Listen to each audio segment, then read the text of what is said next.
Mga kada, ang pag-abot ng pangarap ay walang pinipiling edad. Sabi nga nila, kung gusto, may paraan. Kung ayaw, maraming dahilan. Tulad na lang po ng ating bisita ngayong umaga na kahit sa edad niyang 55 anyos, tuloy pa rin po ang kanyang pag-abot sa pangarap na maging isang abogado. Sabay-sabay po nating alamin ang nakaka-inspire at nakaka-amaze na kwento ng ating bisitang si Tatay Benji Esteliore. Good morning po! Good morning, Ma'am Tia. Good morning, Kada. Welcome po sa Kada Umaga, Tatay Benji. Maraming salamat po sa pagpapaunlak. Alam namin super busy kayo. Ngayong araw po, meron po kayong pasok, naka-uniform kayo. Mayroon mga 3 p.m. 3 p.m. pa. So kapag ganyan, 3 p.m. ang pasok, mga hanggang anong oras po yun? Hanggang 4:30. 4:30. One subject lang po kayo everyday, gano'n?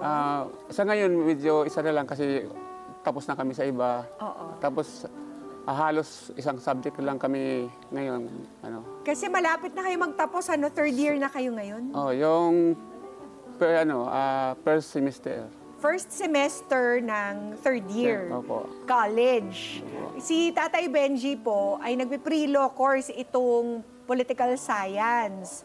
Bakit po, Tatay Benji, kahit po sa edad ninyong 55, nagpursige pa rin kayong ipagpatuloy ang inyong pag-aaral at hindi lang tapusin, ha? Talagang maging isang ganap na abogado. Bakit po?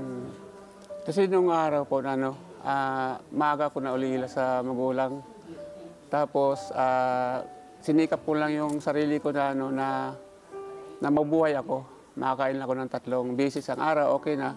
Pero yung isip ko, hindi pa rin na nagsasara sa edukasyon. Kasi yung pangarap ng magulang ko nung araw na talagang makatapos sa pag-aaral. Oo. So, sa loob ng halos 4 na dekada, yung isipan ko, hindi pa rin nawala sa pag-aaral. Kasi ako isang driver. Opo. Tapos, naghatid ako ng bata kasi family driver ako noon una. Sa school, sabi ko, kailan kaya ako makabalik sa pag-aaral? Siguro may takdang panahon na ibigay sa akin. Yes. So dumating yung ngayon, sabi ko, ito na yung sinasabi ko dati na dumating din ibigay sa akin na makapagbalik-aral. So nung may asawa na po ako, kasi kinasal po kami 2013, yung asawa ko isa pong public school teacher. So, nung tayo ng pandemic, di ba yung walang labas? Correct. Nasa bahay lahat. Naka-quarantine lahat. Oo. So, walang talagang walang ginagawa. Si Mrs., nagtuturo sila sa online. Oo. So, habang nanonood ako sa kanya habang nagtuturo. Sabi ko parang ko na, ito na yata yung panahon na Pero wala pa siyang idea na gusto kong Magpatuloy. Wala pa siyang idea. Nung inopen ko sa kanya, kasi sabi ko, gusto ko magbalik-aral. Kasi talaga gusto ko mag-aral ulit. Nagulat siya ngayon. Kasi isa siyang teacher, hindi niya akalain na ko yun sa kanya, i-open. Na pinag-iisipan mo pa pala yun. Oo. Kaya yun sabi niya, sige, i-enroll kita sa ALS, Alternative Learning System. Yeah. So, in-enroll niya ako, pandemic time, online, tapos, natapos ko yun. So, sabi ko gusto ko ituloy sa college. At that time yung curriculum, binago ni President Aquino. So, kailangan magdadaan pa ko ng K-12. Okay. So, nag-enroll ako regular student talaga ako sa senior high school, grade 11, grade 12. Pinasok ko yun, face-to-face, at saka mayroon di online. So, gusto kong pumasok talaga sa school na personal para ma-experience ko ulit na naka-uniform, may dalang bag, naka-shoes. Dito na po yun, sa Makati? That time sa Makati, pero ngayon sakop na po siya ng Taguig. Ng Taguig. Pero ano pong pakiramdam, Tatay Benji, yung mga kaklase niyo po ng grade 11, ilan taon lang yung mga 15, 16? 17, 18. Oo. Akala siguro nila pag pumapasok kayo, kayo yung teacher. Ano ito po reaction nila? Ito yung nakakatuwa. No? Yung kuhaan ng uniform. Oo. Siyempre, mga magulang nakapila yan, kukuha ng uniform ng mga anak nila. Correct. Hindi man pwede yung asawa ko pipila para sa akin. Oo. ako yung pumila ngayon. Pagdating doon sa dulo, si pipirma na. Sabi sa akin ng nagbibigay ng uniform, anong pangalan ng anak niyo? Sabi ko, ako po yung estudyante. Ako po yung estudyante. Nagulat yung nagbibigay. So, nung senior high. Nung katagalan nung grade 12 na, hindi na sila nagulat kasi lagi na akong kilala na ako doon. Kaya, correct. Kaya yun ang nangyayari. Ano pong reaksyon ng mga kaklase niyo nung umpisa? Yung iba nagulat, yung iba natutuwa kasi mayroon silang kuya. Ay tawag kasi sa akin kuya.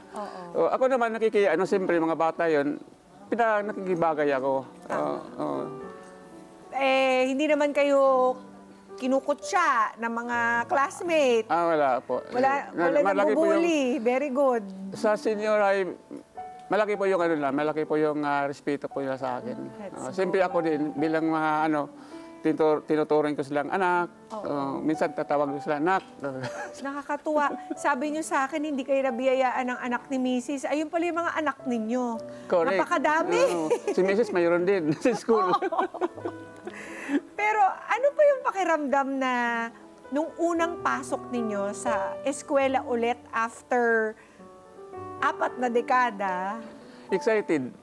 Excited ako. Sabi ko, gusto ko makita yung teacher. Gusto kong makita harap-harapan. Gusto ko pumasok, naka-uniform. Alam mo yung pasok namin, that time sa senior high, alas 6 talaga yung klase namin. So 4 o'clock pa lang magigising na ako. Ganun ka-excited. Ilang oras lang tulog ko that time, mga 4 hours na. Kasi galing ako sa trabaho. Sa pagmabaneho. Uwi ako ng bahay 10 o'clock, tapos 11, 12 aral, kasi may mga assignment. Correct. So 12, tutulog na. Tapos gising 4 o'clock. Yun. Tapos pasok ng school ng 6? 6. Wow. Hindi naman po kayo nahirapan na makabalik sa paggagawa ng assignment ulit, sa pagre-recite sa loob ng klase. Medyo challenge yun kasi siyempre pinagsabay ko yung pero nakakayanan naman. Kasi sabi mga kanina, kung gusto may paraan, kung ayaw may dahilan. Tama. Opo. At saka, mas na-appreciate nyo po ba yung... Kasi, di ba, nung kabataan natin, pag pinapapasok tayo, minsan tinatamad pa tayo, or... Inantok-antok pa. Or ayaw natin pumasok, kung ano-anong sinasabi nating excuses. Pero ngayon, mas na-appreciate nyo po ba? Ay, sobra. Diba? Sobra. Ganon din po ako sa mga... Ngayon, pagkausap ko yung mga anak ko, parang natutuwa ako dun sa mga lessons nila na feeling ko sana ganito na yung ugali ko nung nag-aaral pa ako. Excited ako kasi yung ayaw ko mag-absent, ayaw ko ma-late.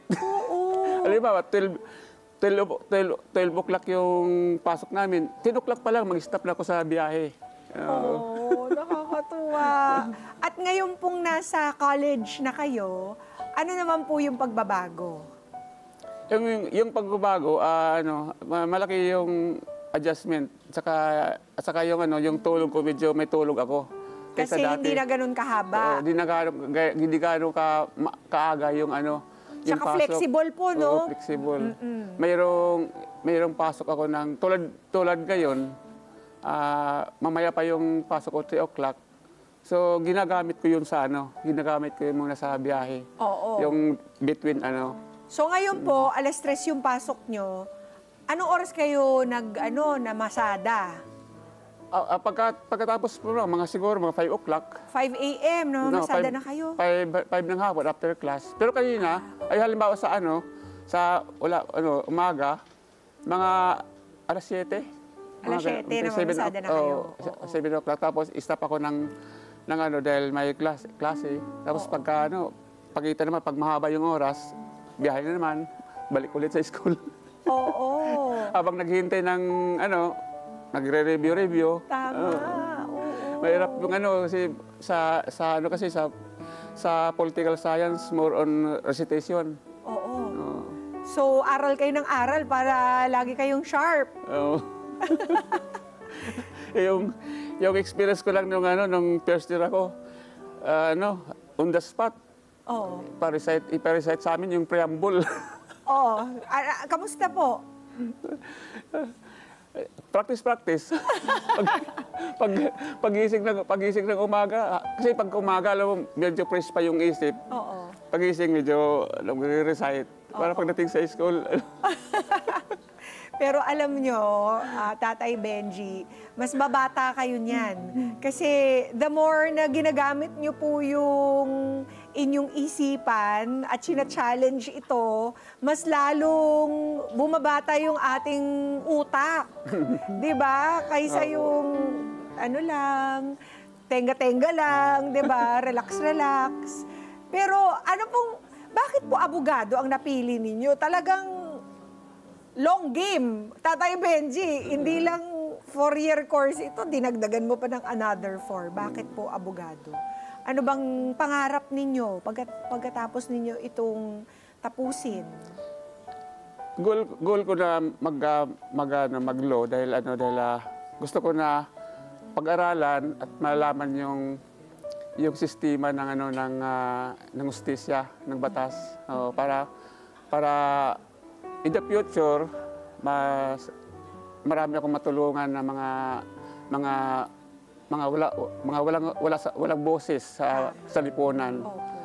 So magagamit ko 'yon na sa pamagitan ng sa pagtulong sa kanila.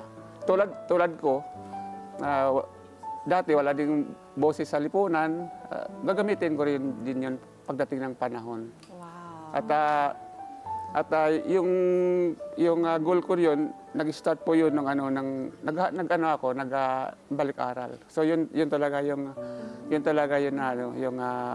pinaka Pangarap. Oo. Oo. Anong sabi ni Mrs. tungkol dyan na nagbigay din ng unang inspirasyon sa inyo? Oh, siya yung una talagang inspirasyon. Nandyan siya, sumusuporta sa akin. Pag sabihin ko, mayroong ipiprint. Siya nagpiprint.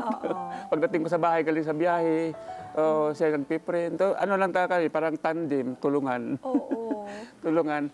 So, minsan mayroon kaming, siyempre sa mag-asawa, hindi naman maiwasan yung kunting iringan. Lalo lang ngayon nag-aaral ako, tapos political science pa. Oo. Minsan nagdidebate. Ang sabi ko sa kanya... Pinagpa-practicean mo si Mrs. Ang sabi ko sa kanya, ikaw, diyan ka magaling magtuturo kasi teacher ka. Ay, Ikaw magaling ka mag-argue dahil magiging abogado ka. Pero ano po yung mga ano po yung pinaka-challenging dito po sa buong karanasan ninyong pinagsasabay ninyo ang pamilya or ang asawa, ang pag-aaral at pag-drive po? Maraming challenge talaga, lalo na yung mga obligasyon. Medyo tagilid sa pinansyal dahil yung kita ko nababawasan. Pero alam ko na yung mga nawawala sa akin na kita nandoon sa pag-aaral, parang investment po yun. Correct. Tatay Benji. Nandoon yung So, kahit maraming kapit lang kami, kapit lang tayo, magdasal lang. Alam natin na malalampasan din natin ito. Hindi naman tayo pababayaan. Hindi naman po nagkukulang ang pangtusto sa araw-araw na pangangailangan. Sa pang-araw-araw na pangailangan, hindi naman nagkukulang. Pero sa mga ibang bagay, nagkukulang. Katulad ng? Katulad ng mga Judith.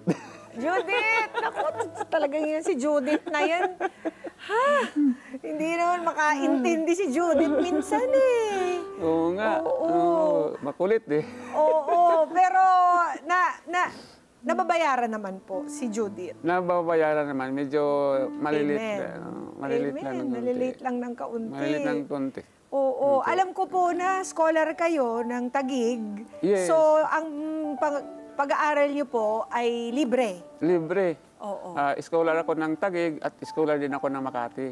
Ay, wow. Kasi yung University of Makati, ano po yung sa Makati. Oo. Yung area naman sa Taguig kasi sa kanila na po yun.